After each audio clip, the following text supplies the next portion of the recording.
श्रीरामपुरात वादीवाद गोळीबाराची चर्चा. श्रीरामपूर शहरात काल रात्री 11 ते 11:30च्या सुमारास घासगल्ली परिसरात वादीवादाची घटना घडली. या ठिकाणी हवेत फायर केल्याची चर्चा सकाळी परिसरात सुरू होती. पोलिसांनी मात्र गोळीबाराच्या वृत्ताचा इन्कार केला आहे. याबाबत समजलेली अधिक माहिती अशी की काशी विश्वेश्वर रोड परिसरात काल रात्री एक सार्वजनिक कार्यक्रम होता. या सार्वजनिक कार्यक्रमावेळी या ठिकाणी एक भुशाचा ट्रक आला.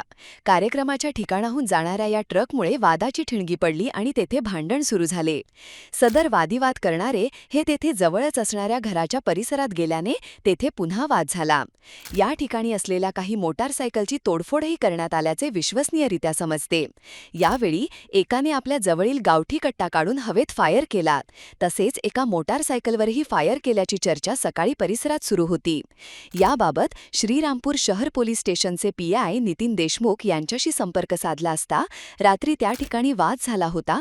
पोलीस कर्मचारी गेले होते, मात्र वाद आपसात मिटला. गोळीबाराची घटना झाली नसल्याचे पोलिसांचे म्हणणे आहे. या प्रकाराची शहरात आज सकाळी चर्चा सुरू होती. ताज्या बातम्यांसाठी जय बाबा न्यूजला लाईक करा, सबस्क्राईब करा, फॉलो करा, शेअर करा. जय बाबा.